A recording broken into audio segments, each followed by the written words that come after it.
है ना किस स्कूल में पढ़ता था, स्कूल का नाम होता है, उस स्कूल के मास्टर का भी नाम होता है ना। तो कहने का अर्थ इस बात को जान लीजिए, सीधी बात, कि जैसे महादेव को गुरु बनाएंगे ना, तो मेरा जिम्मेवारी महादेव पूर्ण रूप से उठा लेंगे। उसी वक्त से सारा जिम्मेवारी महादेव समझेंगे। हम कैसे जिएंगे, कैसे रहेंगे, मेरी जिंदगी में क्या होगा नहीं होगा, अच्छा बुरा भला सब वो देखेंगे। लेकिन भगवान नहीं देखने वाले हैं। भगवान तो जैसा कर्म करेंगे उसके आधार से आपको फल देंगे, क्योंकि वो समभाव में रहते हैं। भगवान के रूप में जुड़ते हैं तो वो समभाव में है। बोले ना कि वही है रोगी, वही है चिकित्सक, वही मारने वाला भी है, वो मरने वाला भी वही है। तो कहने का अर्थ यही है कि भगवान समभाव में रहते हैं। आपको जो कर्म किए हैं वो भुगतना ही पड़ेगा, लेकिन गुरु भुगतने नहीं देंगे। यदि आपसे भूल से कोई गलती हो गई है तो उसको अगर आप चाहते हैं कि उसका कोई उपाय हो जाए, तो वो गुरु के पास है।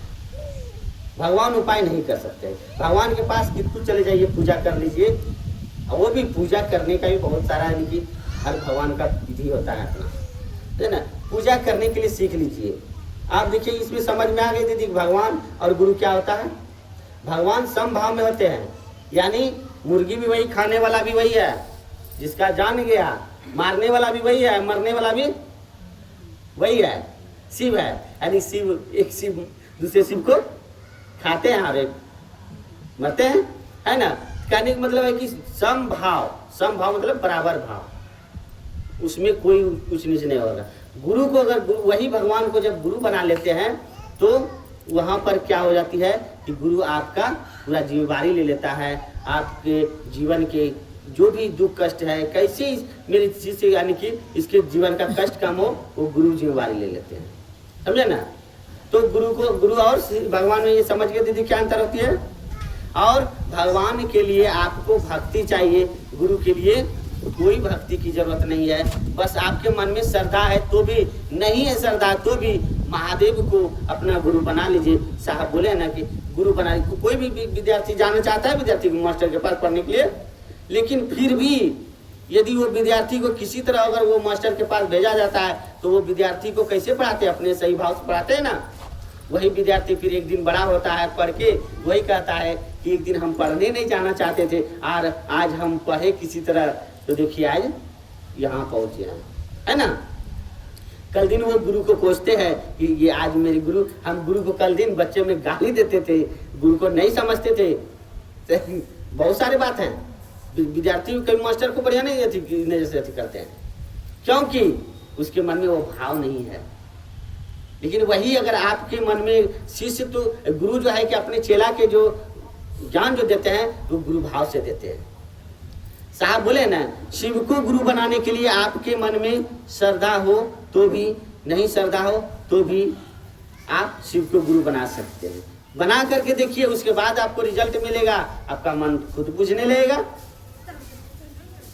अब देखिए दीदी, भगवान और गुरु हो गया क्लियर कि नहीं हुआ दीदी? कुछ प्रश्न है तो मन में बोलिए।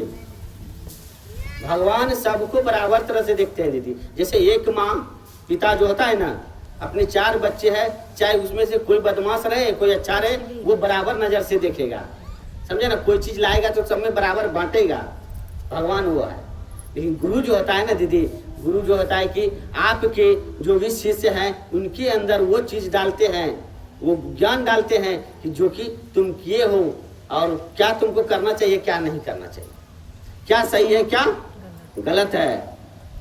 अगर भगवान क्या करेगा, देखिए भगवान आप जो कर्म किए हैं उसको भुगतना पड़ेगा, सीधा कर देगा।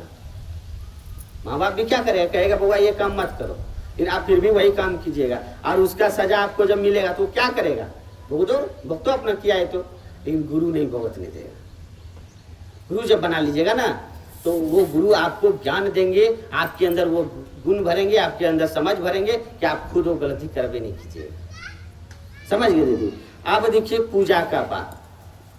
पूजा करने के लिए सब गुरु भाई बहन हम सब इच्छुक रहते हैं। पूजा का थोड़ा सा विधि जान लीजिए। कहते हैं ना कि हम गाड़ी खरीद लिए, मोटरसाइकिल या कोई भी खरीद लिए और हम चलाने नहीं जानते हैं और चलाने का प्रयास करते हैं। अगर चलाएंगे नहीं जानते हैं तो क्या होगा, गिर जाएंगे, गिरेंगे ना। गिरेंगे तो क्या होगा, गाड़ी टूटेगा या तो हम टूट जाएंगे, यही तो काम में न होगा। तो इसलिए कहते हैं पहले सीख लीजिए तब चलाइए, जहां जाना है लेकर के जाइए गाड़ी को, कोई दिक्कत नहीं है। नहीं चलाने जानते हैं तो मत छुइए, समझ गए।